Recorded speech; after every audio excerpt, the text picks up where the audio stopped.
Good morning. I want to welcome you to my prayer closet. This is literally my closet, and this is where I come when I really want to have some alone time with the Lord and pray and listen. And I have to admit, I am not the most faithful at it. I'm just not. But when I have the time to do it, when I make the time to do it, it's something special always. And I am uplifted and I'm strengthened in ways that nobody could do with their words. I couldn't read something that would give me that kind of strength. Nothing. God strengthens me when I meet Him here. And I guess in a way I'm thinking and hoping that if I bring you here and tell you a story or talk to you, and maybe God will strengthen you too. I have a feeling that people are feeling some type of somber, fearful, anxious feelings of, anxiety for different reasons. Maybe you're up in your house too long. Maybe you're having trouble with your spouse. Maybe your kids are driving you crazy. Maybe you're just afraid of what could happen next. Maybe you're coughing and you're scared. Whatever. There's a ton of reasons that people might be feeling anxious. And I get that. And I really want to encourage you today. So I brought you here. Thank you. So I am wearing this super cool hoodie that is actually very special to me. I bought this when I was it was prior to me going through my cancer treatment. I knew that I needed to have some clothes for recovery. You have to have things that are, for breast cancer, you need to have front opening things, and you have to have something comfortable. And I got this because it looked happy. I wanted something happy. It was really important to me. I did not want to be sitting around in any blah clothes that were going to make me feel worse about the situation. So I got a happy hoodie and sweatpants. And I was determined to wear it through my surgeries and to my chemo. And then I was going to burn it afterwards in this majorly symbolic, powerful move of finality and victory, right? That was what I was going to do. I still have it. It's interesting. But I'm wearing it today because maybe you need some of that. Maybe you need a happy hoodie. It's springy, right? It's colorful, it's bright. Now, I'm not just going to talk about my clothes. That's not what this is about. I wanted to share with you a little bit. When I was going through my cancer treatment, first of all, let me just say, I've been through a ton, and I mean a ton, of scary situations. And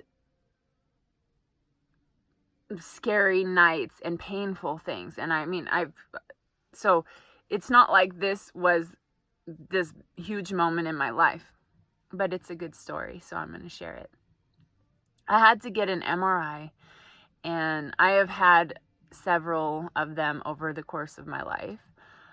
This MRI, I needed contrast, and that too I've had.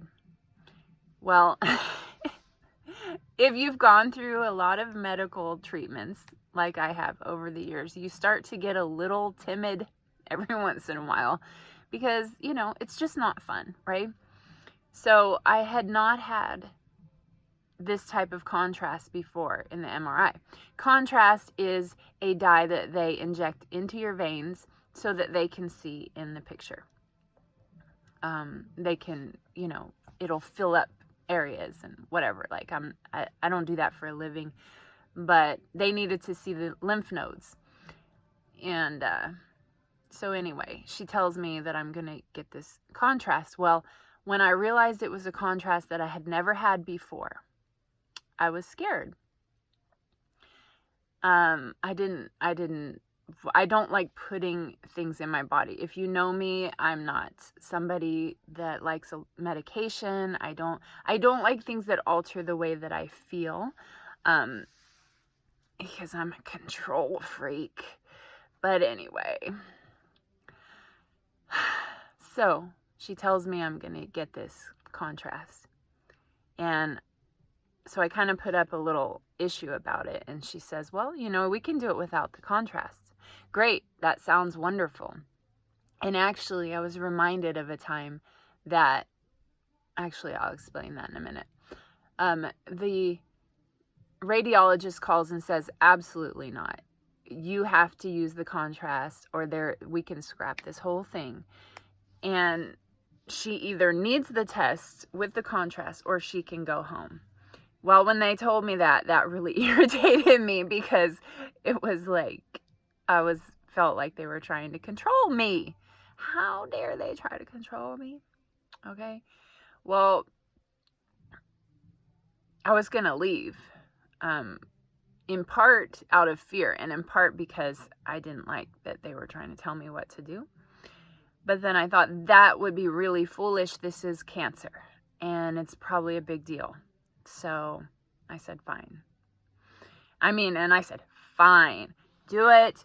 And Lord help me. I wasn't rude to the girl, but when you get frustrated, you can get a little snappy. Anyway, so head down, I'm laying there. She puts me through the little machine thing and I'm just praying. And I'm remembering a time where fear got me out of something because I threw this big fit when I was really little and I got out of a shot. And I think that taught my brain that if I got scared enough, I could get out of the situation. I really do. And in that moment, I was like, no way, that is not going down. Now, I have faced a lot of things. Don't get me wrong. I've had kids, I've had surgeries, I've been in extremely painful situations. This was not a big deal, but it was causing me fear that I needed to face in a situation that first of all, cancer itself was like that. And I would like to explain that more. But I had to do it. Anyway, I'm laying there. God help me. Lord, let me be brave. God, I know you've got me. This is crazy. And then I just start praying and I start feeling a rush of heat going through my body. I can feel this thing. I can feel it kicking in, going through me. And I'm like, okay, it's not that bad. I can breathe. Everything's fine. Everything's good. Lord, thank you, Jesus. You got me through. I knew it. And I'm sorry for being afraid. And I'm just like, I'm so happy that I got through it. Then the lady says, okay, I'm about to administer the contrast. Huh? I was like, what? You've got to be kidding me. I was already feeling it. She didn't even put it in yet, and I was feeling it. So anyway, I felt really stupid, and I'm just like, oh, Lord, help me. And then I start praying for other people, and I stopped thinking about myself, and I was totally fine. The contrast was fine. I didn't die. Still right here. But it was such a good illustration of how the fear made something real when it wasn't real. And I know that we are going through some really crazy times. But there's some things that become so much more real just because we're scared. These feelings that can happen and this reality, like literally your reality can feel a certain way just because of what you're thinking. And I really, really hope and pray that in this time that you wouldn't create a reality for yourself that is fearful. Because I believe that when your time is come, it's coming. And it doesn't matter if it's a pandemic or if it's, you're eating a bologna sandwich. Do people even eat bologna anymore? Eating a bologna sandwich at home and you choke to death. Like, you have to get comfortable with the fact that you will die one day. That is the one sure thing, that we are not going to get out of this life alive. But I believe, and I really hope that you would come to a faith of the same, that this life is not all there is, and that when we leave, you don't have to be afraid. But stay, because stay and fight and be courageous in your life and live it. And right now, look, we have to be careful so that we're not going to make anyone else sick. And, you can't just be totally careless. Like, we are thinking beings for a reason. We have an ability to see things and to take caution and to prepare and all of that. And I think that's wonderful. And we should be doing that. And we should be reaching out and taking care of people and helping in any way that we can. But please do not be overrun with fear. Absolutely not. It will create this feeling in you that's not real. It's not based off of reality. You will freak out about a contrast that is not even pumping through your veins. If you're being chased by a bear, run and be afraid, okay? That's a good time for fear. But if it's all just based on what could possibly happen, you are wasting your time. And you're wasting your moments right now. There is so much to be happy about and thankful for. I mean, check out my hoodie. Hello. I hope that that's encouraging at least a little. I'm not Yoda, you know what I mean? But please be courageous. Have a great day. People are probably counting on you too to keep things somewhat happy and normal, and this will pass, and you will have a story to tell. And also, the way that you're responding to this is gonna go down in history too, and you don't want to be a punk at the end of it all. Okay? You need to be brave. Thank you to everyone who is still out there taking care of this world and the people in the hospitals. I got a couple of doctors that I really love, truly love, and I know they're out there just giving their all to help people. And I know many, many more are doing the same thing, and I'm doing what I can do in my own way, like with my cool hoodie. I hope that you have your own prayer time. And I know He will listen. And this week coming up that has been spoken about, I don't know if you've heard, but they're really talking about this crazy week that we're going to go into. And I reject that.